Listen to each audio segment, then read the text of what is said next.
and welcome to your weekly podcast from Freestyle Media in partnership with the Magic 5, where you can get 15% off a pair of their custom fit goggles by using the link in the description to this episode. Do also check out Oxford Strength and Conditioning. That's Nathan Oxford, the strength and conditioning coach, who's been working with many swimmers and he's been getting great results for them both in and out of the pool. So that is www.oxalt.com for that. As we're just 10 days out now from the start of the Masters National Championships, there's no better person to be talking to other than nutrition coach, Dr Judith Brand. So welcome back to the podcast, Judith. Thank you. Thanks for inviting me back. No, you're welcome. It's always lovely to see you. And I think it was about this time last year that we spoke. It was a couple of weeks out from Nationals and had a similar kind of chat about, what would your lunchbox look like for the weekend ahead? Exactly. Yes, I've got a few more ideas as well for this time. So, yeah. Brilliant. Just to kind of remind everybody, and for those who perhaps are new listeners in the last year and who didn't listen to the episode that we did last year, you actually live out in Lanzarote, don't you? Even though you're from the UK originally and you've been to the Nationals many times yourself, but you're out in Lanzarote now. I am. Yes, I moved out here 3 years ago. After the first lockdown, I had spinal surgery and came out to recover and didn't actually go back to the UK for 18 months. Went back for 4 days, but I'm a resident in the Canaries now. And I swim with a Masters club in the Canaries, a Spanish club called CN Vulcania. And we're very privileged. We have a lot of really good swimmers in our club, which is inspiring. One of our swimmers, Rosa, has just been sort of given one of the Spanish accolades for swimming because she's 74 age group, and I think I'm right in saying that she holds most of the Spanish records for most of the distances and most of the strokes. That's so cool. I love stuff like that. And you yourself, you just got a bronze medal at the Spanish Nationals, didn't you? A couple of weeks ago, was it? No, it was back in July. But yes, I did. I got a bronze medal for 200 metres breaststroke, which amazing. Anyone who will ever remember me from Masters swimming back in the day when I used to swim will probably fall over because I never touched breaststroke with a barge pole because I was a triathlete and I did. I still am a triathlete, but I focused on front crawl and I'd be doing the longer front crawl distances. But probably inspired by Helen Gorman, who's a good friend. Yes. And she's helped me a lot. So I think probably a lot of that bronze medal is down to her helping me with some really good drills and stuff like that. And breaststroke, here I come. There's no better person to speak to than the queen of breaststroke, Helen Gorman. She's you can't not be inspired by Helen. She's amazing. I'm looking forward to watching her actually at Nationals in a few weeks, to be honest. But so talking about Nationals, you are familiar with the Nationals. Yes. You had a really nice story about when you and your mum used to go every year and you'd end up in M&S. Just tell the story again. We did. So my mum and I used to, obviously, I would do the long distance events. So I would swim the 1500, which used to be on the Friday, the 400 on the Saturday morning and the 800 on the Sunday morning. And then my mum, always wanting to get good value for money, would do 6 events and fit them all in. But we always used to keep the Saturday afternoon free to go shopping.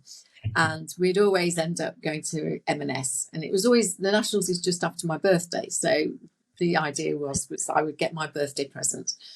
But we'd sit in Marks and Spencer's and my mum would fall asleep over her coffee and cake in Marks and Spencer's on the Saturday afternoon. In those days, our nutrition probably wasn't as good as it could have been. I think she was ahead of the game. I think she was getting a tactical power nap ready for a later event, you see. That's absolutely. I mean, she was very good at the tactical entries as well. She used to plan her entries accordingly. So, I mean, obviously, I miss her. I miss her company, and I do think of her whenever I go to any competition. I think of her. So, yeah, no, for sure. Well, it's I mean, they're the sort of memories that Nationals are all about. Everybody's kind of got their own Nationals story, haven't they? And yes. It's going to be an interesting one for me this year because, as everybody will know, I moved house at the start of this year, so I'm now actually only about 45 to 50 minutes drive from Sheffield, possibly a bit closer actually, but I've still got the hotel 2 nights, Yes. because I can't bear to take myself away from it. On the Friday night or the Saturday night, I want to be in and amongst it. So yeah, even though I'm a lot closer these days, I still want to completely immerse myself for the weekends. And I think it's quite good to do that. And it's, you get to know your teammates so much better. You just spend time with them. I know from going to two national events in Spain with the club that I belong to now, the people that I went with, I just know them so much better. I know so much more about them, and it's just much more fun, really. Completely agree with you. And it's not so much the driving back after the day. It'd be more in the morning, having to get up at the crack of dawn and Yeah, stress about driving back up there again and thinking, oh, I hope there's no traffic or whatever. Just knowing that you're there, the yes, hotel's around the corner. It's definitely plays a positive part, I think. But so when this podcast comes out, we'll be 10 days out from nationals. So that, I kind of figured that means people will be starting to think not just about the weekend generally, but about the more of the details. So what is their lunchbox going to look like, sort of hypothetically? exactly. What type of foods to buy? They'll be doing their big shop, in the next few days, no doubt. So hopefully they can listen to this while they wander around the supermarket. But just first and foremost, how important is it getting your nutrition right for the weekend in order to just perform at your best? Well, there's a few things really.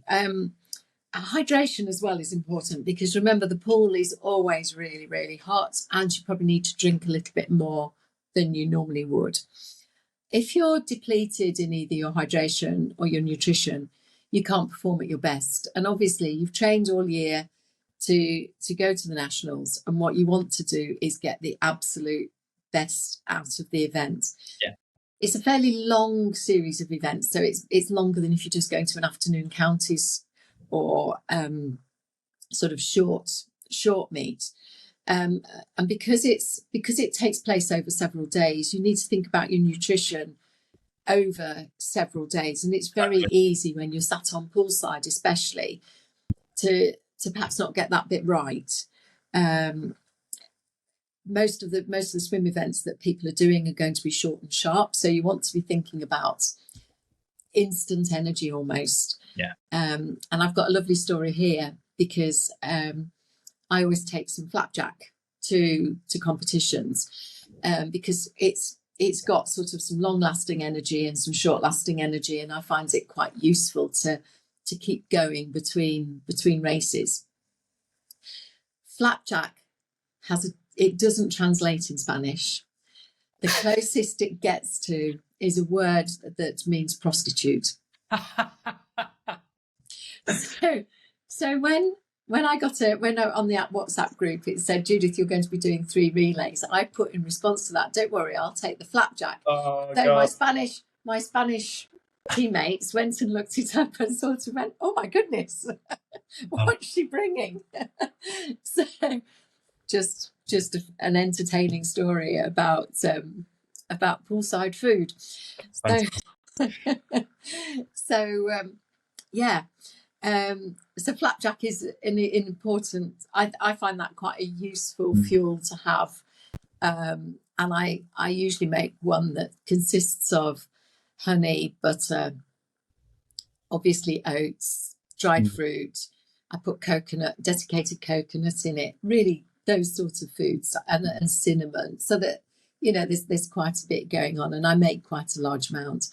And I actually make it in muffin cases rather than in a tin and then cut it, because I find it gets a bit crumbly, probably because I'm not that good at making flapjack, I don't know. But the muffin cases are perfect, because they then it stays in its little round portions. So that's quite important, so that you get something that gives you your instant energy that you have just before you swim. And some people have gels, which is just as good. I'm not dismissing gels either. But if you want to sort of go down the more natural route of knowing what you're eating and having put it together yourself, honey we've talked about honey before in terms of fueling training. Honey on toast to fuel training. anything that's short, I think honey is a very, very good food for fuel. Mm. And then it's about the recovery, because if you don't recover from the previous race that you've done, then you're not going to have everything lined up for the next race. So it's really important that post race, you go through the recovery process, and as well as all the cooling down and everything that you would normally do, think about the food that you have and go for some kind of protein-based recovery. Now, something I found in the last 2 nationals that I went to is that that's not always very easy to put together, especially if you're away from home and you're not staying somewhere where you can cook your own food. But if you can cook your own food and you can take stuff with you, obviously lean protein like chicken, egg whites don't work so well on poolside, but lean meat, and that and if you're obviously, if you're vegan, something like, say, some chickpeas, some nuts, etc., anything that gives you that protein. But what I have found, and I think is probably a good plan, is to have some kind of protein powder as well. Now, I'm not normally a great advocate of something that's processed. However, there's a time and a place, and I think that sometimes on poolside, it's much easier to put together a protein shake and have that post race than maybe eat a chicken salad or something like that. Just with practicalities of staying in a hotel, getting the chicken breasts, keeping them without them going off over the weekend, hot poolside, etc., etc. It's not as practical to go down that route, although it's much more tasty. And if you go out at lunchtime or go to Marks and Spencer's, then that's a good replacement. As well as protein, after you've done your race, you also want to put back some of the carbohydrate. Yeah. So accompany that protein with some kind of carbohydrate. The other thing that's also really important is to make sure you have a good breakfast. And again, something that's sort of protein fat based, because the fat will give you energy later on in the day. So a really good one is scrambled eggs on toast with bacon. The things that you get in the buffet at the hotel are all perfect for breakfast, because they'll provide long-lasting energy, and will give you that protein as well.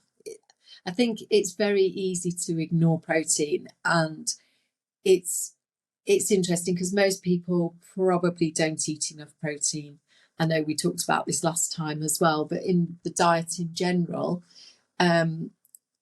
it's important to include at least 25% of the diet being protein, and a lean protein or something that, and if you're vegan or vegetarian and you need to include pulses and nuts and things like that, remember that they also have the carbohydrate and they also have the fat. So it's balancing everything, and sort of making sure that you get everything in. The other thing that is also going to be a factor is on poolside, the heat, making sure that drinking regularly, sort of having plenty of sips of water, and I would always put an electrolyte in, just to make sure that you're replacing the salts, so that you've also, they're called rehydration tablets because that's exactly what they do on the tin. They rehydrate the body, because you don't just want the water to go in. As you know, when you sweat, salt comes out. Yeah. So it puts the salt back in as well. So it completely rehydrates the body. And the national championships that we went to on the mainland in Spain, it was so hot on poolside. It was about 40 degrees. It was when there was a heat wave, and it was an open air pool, 40 degrees. And although not nutrition linked, the other thing that I did was I created my own ice vest. Nice. I got my club t-shirt, and I bought a bottle of really cold water, and I soaked my club t-shirt in the cold water, and I would just keep putting that on to keep cool on poolside, because it's very easy to overheat, and then of course you don't swim as well if you're overheated. So I think that was probably the key to my 200 meters medal, was that I did actually try to keep cool. Yeah. I fueled well. It was the second race of the day, because over here the nationals take place over a Thursday, a Friday, a Saturday, and a Sunday. So we have 4 days for our nationals. And on the Thursday, I miscalculated. I thought I'd got one event a day. And I ended up with 2 events on the Thursday and nothing on the Saturday. So I'd already done 400 in the morning. So the 200 was in the afternoon. So obviously, whatever I did must have worked, because I actually swam, probably the best I've ever swum in breaststroke. So yeah, those are the sort of key things. So the lunchbox needs to have things that you can nibble on. Ideally, a mix of protein and carbohydrates and fats earlier on in the day. So it's almost planning what you're going to have at what point of the day, depending on the events. And then making sure that before you race, it's almost pure sugar. So honey is a really, or flapjack, or something that's, that's rich in carbohydrate, maybe half an hour, 20 minutes beforehand. So not immediately beforehand, because you've got to allow it to get into the system. So 30, 20 minutes is probably about right. Mm-hmm. And then post-race, making sure that the protein goes in, the carbohydrate goes in, so that you're ready for the next race, because the next race might be in a couple of hours. And so it's important to make sure that you haven't depleted yourself for that next race. Yeah. You asked last year, I remember, about alcohol. It's a very important part of my weekend. Yeah, and my opinion hasn't changed on that, in that beer in particular is quite a good isotonic, and it's quite good because it contains the minerals that you need, it contains the carbohydrates that you need, not much protein, tiny little bit of protein, but not much. But of course, you've also got the liquid volume in there as well. So you're, providing you don't go overboard and drink 8 pints, a couple of pints is going to rehydrate you a little bit, and then obviously you want the water as well. But there's nothing wrong with a couple of pints of beer. It will also help you sleep better. A good quality sleep helps the recovery process, so that you're ready to go again the next day. Not everybody would agree with me. Yeah. I think it depends how your body reacts to alcohol as well. But of course, yeah. I would include it. It's funny, because you just mentioned there about alcohol and it not really including protein, and why would it? It's it's a drug drink that we all just enjoy drinking. But something that's popped up recently on my social media, algorithm, in terms of the ads that keep coming up, is this like alcohol-free beer that's got 10 grams of protein per can, and I'm just like, that is so unnatural and clearly insanely processed. Why would I want to have an alcohol-free beer that's got 10 grams of protein in it? Just seems really bizarre. Just either have a protein shake or have a beer. Just have one. Or have a beer with maybe some nuts. Yes. Or some chicken pieces or something like that to get chicken pieces would give you more than 10 grams of protein. Absolutely, even nuts would give you more than 10 grams of protein. Yeah, it's interesting, isn't it? And the alcohol-free beers are, they are marketed as post-exercise recovery drinks, and that's for all the reasons I've just said about drinking a beer. They are isotonic. And I guess they're probably adding the protein to it to enhance the reputation as a recovery drink. However, as you say, that's going to be massively processed. And I think I would probably opt for the tastier option of something to nibble that's got protein with it, alongside it, rather than in the one drink. Very, very strange. Yeah, no, you're right about the alcohol-free drinks, actually, because I did the London Triathlon a few years ago, and that was sponsored by Erdinger alcohol-free. Yes. And at the end of the finish line, you actually got given essentially a half a pint of alcohol-free Erdinger. And I remember I didn't realise this at the time. And I remember being on the run, on the final part of the triathlon, and then as I was coming around, I saw this sign to say that you get a beer at the finish line. I thought, oh, amazing! Suddenly sprinted up a bit faster. Then I realised it was alcohol-free, and I thought, oh, it slowed down again. You have to come to Lanzarote. We actually have alcohol Yep, in our beer at the probably. end of the race. Excellent. They do lots of travessias over here, which is sort of our open water swim events. And at the end of every travessia, there's usually alcohol beer as part of the finish package, and usually paella, or there's always some kind of buffet food, which is it's a social event as well as a swim. Sounds perfect. So you've mentioned loads and loads of great points there about the types of foods that we need to eat, across the weekend. But how important would you say it is to keep a similar diet? And so in terms of the foods that you eat, because you mentioned like gels, for example, being something that you wouldn't normally touch, so you probably would stay away from them at a weekend. Yeah, It's important that we stick to foods that we're familiar with, and we don't sort of start trying all these new things all of a sudden. definitely don't try anything new on race day. Stomachs can be funny, and it's probably less of an issue. I don't know, because I've not really had stomach problems when I've been swimming, but there's nothing worse than stomach cramps from too many gels, or too many bananas, or too many of anything really. And it's always good to try something beforehand. So if you're thinking of using gels to swim with, then it's a good idea to give them a try in training earlier on in the week, and see how you respond to them. I think that's the key thing really with a gel, is that some people, they respond really well and they get a really good result from having a gel. Other people, they don't, and it upsets the stomach. You have to remember that gels are largely sort of sugar based, and they're not unlike the sugar based laxatives in terms of how they affect people. So, and most of them need to be taken with water. There are some available that you can have without water, but it's always a good idea to drink some water with them anyway, just to make sure that you've got the hydration. So yeah, if you're used to having gels, then that's quite good. Quite a lot of people I know will have a gel 20 minutes before their race, and will race perfectly on it, and will have a really good race without any problem because their stomach's used to it. Exactly. But I wouldn't advocate going ahead and if you're doing 6 events, having a gel before each.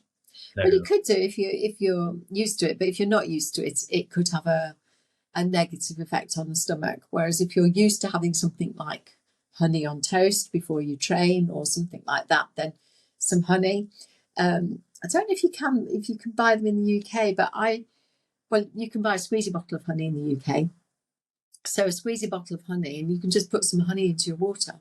Good idea. Which again is something else that I've done. Sort of a squeeze of honey and half an electrolyte tablet as my poolside drink works really well. It's a great idea, yeah. And then thinking about breakfast in terms of fueling for the day ahead, there'll be lots of people that are swimming all day long. There'll be lots of people that swim in that first session in the morning, but there will also be lots of people who, like myself actually, on both the Friday and the Saturday, my first races are in the second session of the day, so in the afternoon. On the Sunday, I do have a first race in the first session, but for the first 2 days, I won't be doing anything until sort of midday, really. So thinking about those people that have maybe got quite a few hours to wait, would you advocate for quite a big, good-sized breakfast just to really give you the fuel?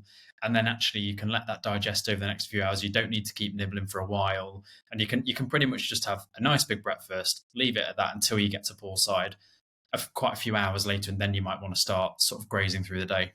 Yeah, I think that's a good way to approach it. Maybe add some porridge into that breakfast. So have your full English with maybe some porridge just to keep you going. If you can manage to accommodate all the food.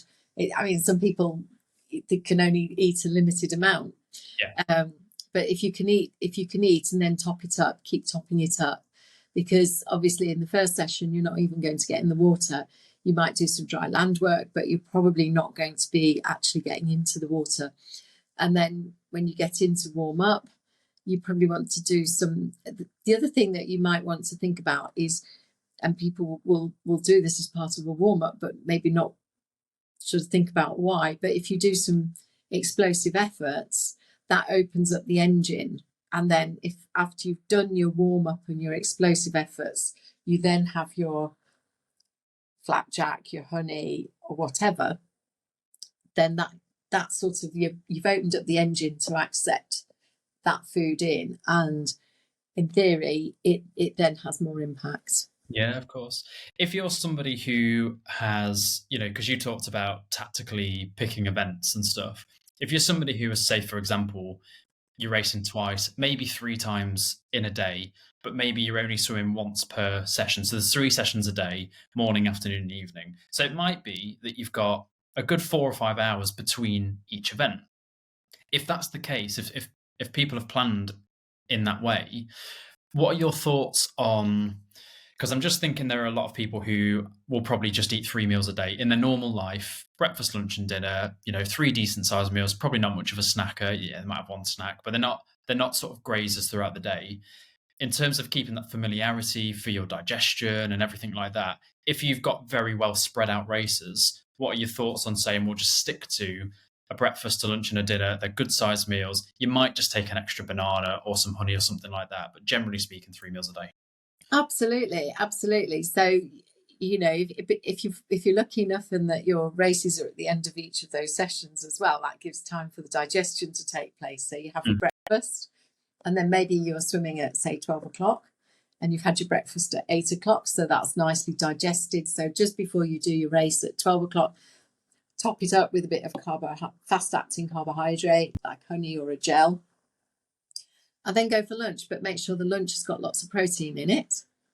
So, and I know the cafe at Ponds Forge, they serve all sorts of things, yeah. And it's a really good cafe. So you can pick the things that are high in protein, and you can vary what you have, or you can go out, because if your next race isn't until sort of, say, 4 o'clock, 4:30, you can go outside and find somewhere where you can get something. Again, you want to be focusing on the protein and the carbohydrates really at that point for that meal.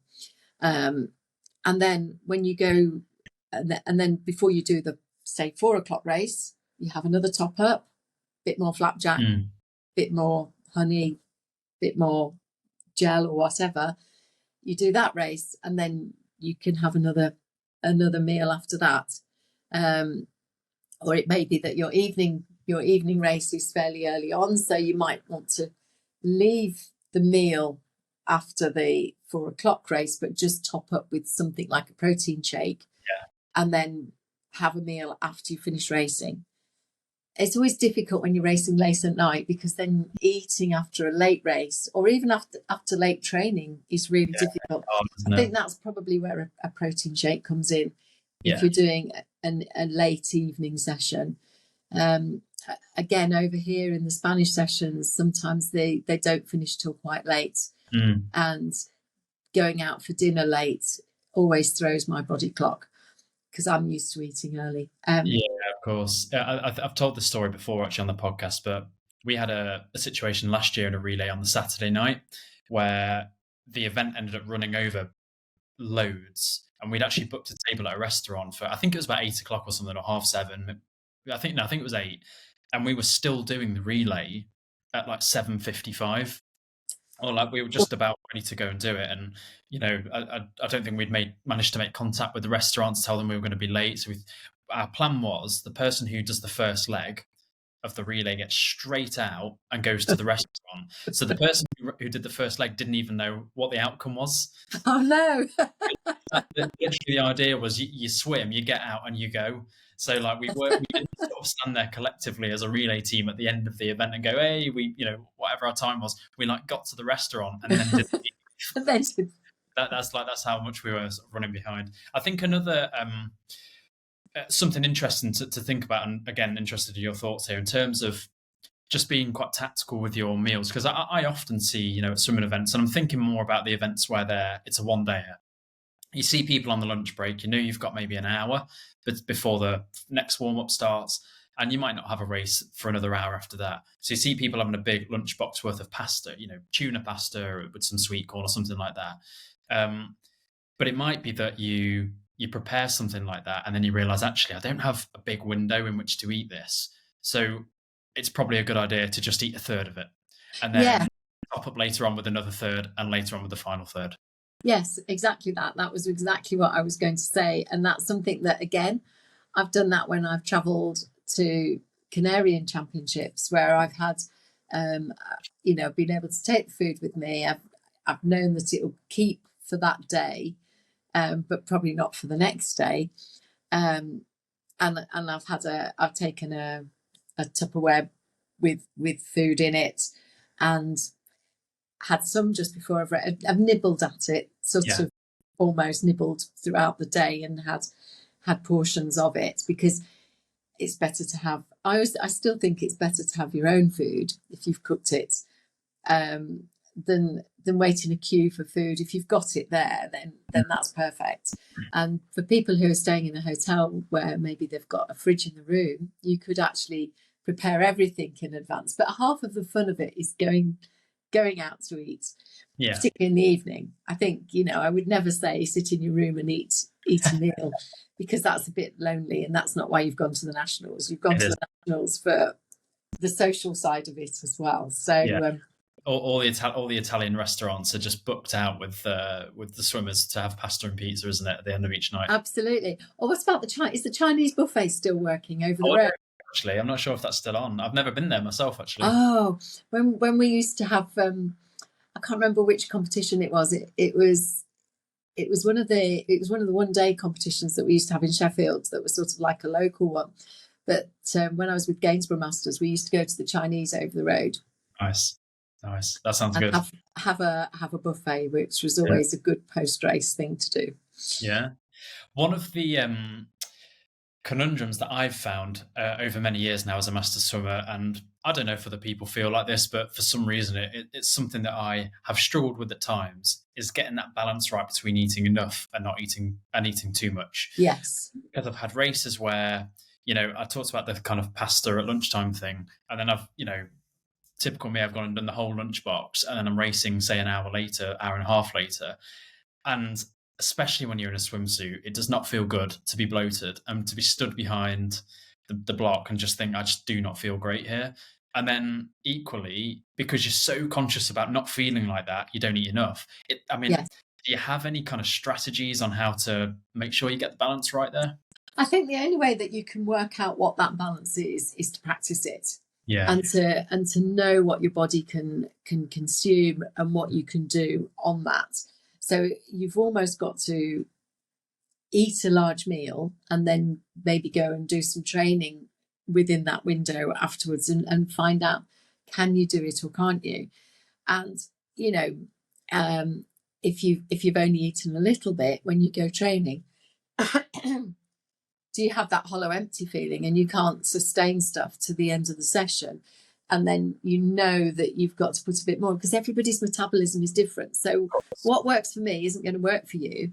I know what my limiters are, and I know what I need to have to achieve what I want to do. And that's from practicing it and doing it you have to do stuff in training. I do think that everything that you do on race day, you've almost got to have replicated it in training to know whether you can stomach it or not. Respond well to things, isn't it? Yeah, it's about how you respond. Yeah, and I think we had this conversation fairly early on when I met you about fueling your training, because a lot of people will go fasted to their swim training, particularly if it's first thing in the morning, because it's very difficult to have something. I tend to fall back on a shake that's got, I use egg white in my shakes. So it's got sort of a nut milk, egg white, oats, honey, chia seeds, and some fruit. And that tends to be, I find that a really good pre-training session if it's really early in the morning, because it's liquid, so it hasn't got to be digested particularly. It also is a very good post late night training. So our Masters Club has gone back to training over the summer. We had a nice little break in that we were a bit earlier, but we've now gone back to the 9:15 till 10:30 session at night, and I'm trying to go to it, which I'm finding very tough. Not the swimming, but just the next day, Friday. We had a bank holiday yesterday, so there's no training yesterday. But Fridays are normally a washout for me. And even with having, but that shake does help to make it slightly less of a washout. It's just fueling again post swimming, even if it's late. When I used to train with Gainsborough Masters, that was a 9 till 10 session, and we used to go for a beer afterwards. And I used to take sandwiches. I was very famous for taking sandwiches with me just so that I had something to eat after training, because I couldn't not eat. I've always had to refuel. Yeah, makes sense. So to sum up then for people listening, by the sounds of it, the morning is all about getting a range of food in, but your fats are quite important in the morning for that sustained energy throughout the day. Yeah, that's the most important time of the day to get your fats in. Yes. And then throughout the day, it's kind of like, fast acting sugar. So whether, you talked about things like flapjacks that you can make yourself, honey, obviously, well, I'll get to hydration in a minute throughout the day, but in terms of food, great, maybe grazing throughout the day, or if you do have big gaps between races, it's okay to eat a big meal, but that's where you want to have your carbohydrates. You want to have some proteins in there for after your races. And then in the evening, it's all about another refuel, similar to the morning, really, where it's a range, it's your carbs and your proteins. Absolutely. And plenty of protein in the evening meal as well, because overnight, that's when your body does all the repairing. So if there's nothing to do the repairing with, then it can't do the repairing. So you go into the next day slightly more fatigued. Yeah, no, makes perfect sense. Have you got anything final to share with everybody? A nice little nugget for people before we leave it there? I can't think. The nugget that I was going to give you, well, I've already given you, is the Spanish for flapjack. The translation. It's yes. Yeah, so, just to be clear to everybody, Judith is not recommending that you hire a prostitute while you're at the national. No, absolutely. Make it clear. I did actually, what I did with the flapjack was, because of the sort of jokes that were going around on the WhatsApp group, I did actually make enough for everybody, so that everybody could try this thing called flapjack, and we were just calling it flapjack. Okay, we're not going to try and translate it.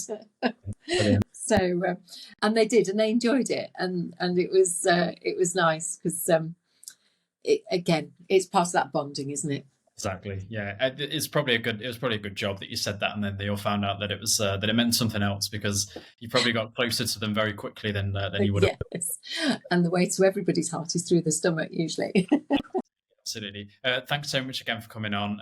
Always great to hear your wisdom. Hopefully this is helpful for people, just in terms of thinking about when to eat certain things during the day. I know that it helped me last year, and it will help me again this year.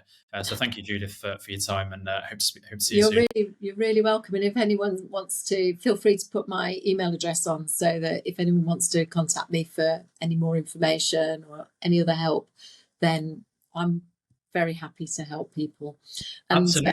That's something I should have mentioned, actually, is that you do, of course, offer a nutrition service. So what I'll do is I'll put your email address on the link to this description, and people can reach out to you either for advice, or if they'd like to get a little coaching plan going with you, that is a service that you offer. So that's something that Absolutely. And if anyone's coming to Lanzarote, especially if they're staying at the Barcelo in Costa Teguise, that's where I swim. So it would be nice to see people if they're coming over and want to make contact. Then feel free. Brilliant. Yeah. Thanks again, Judith, and see you soon. See you soon, and good luck at the nationals, everybody, and good luck, Joe. And thanks again for asking me.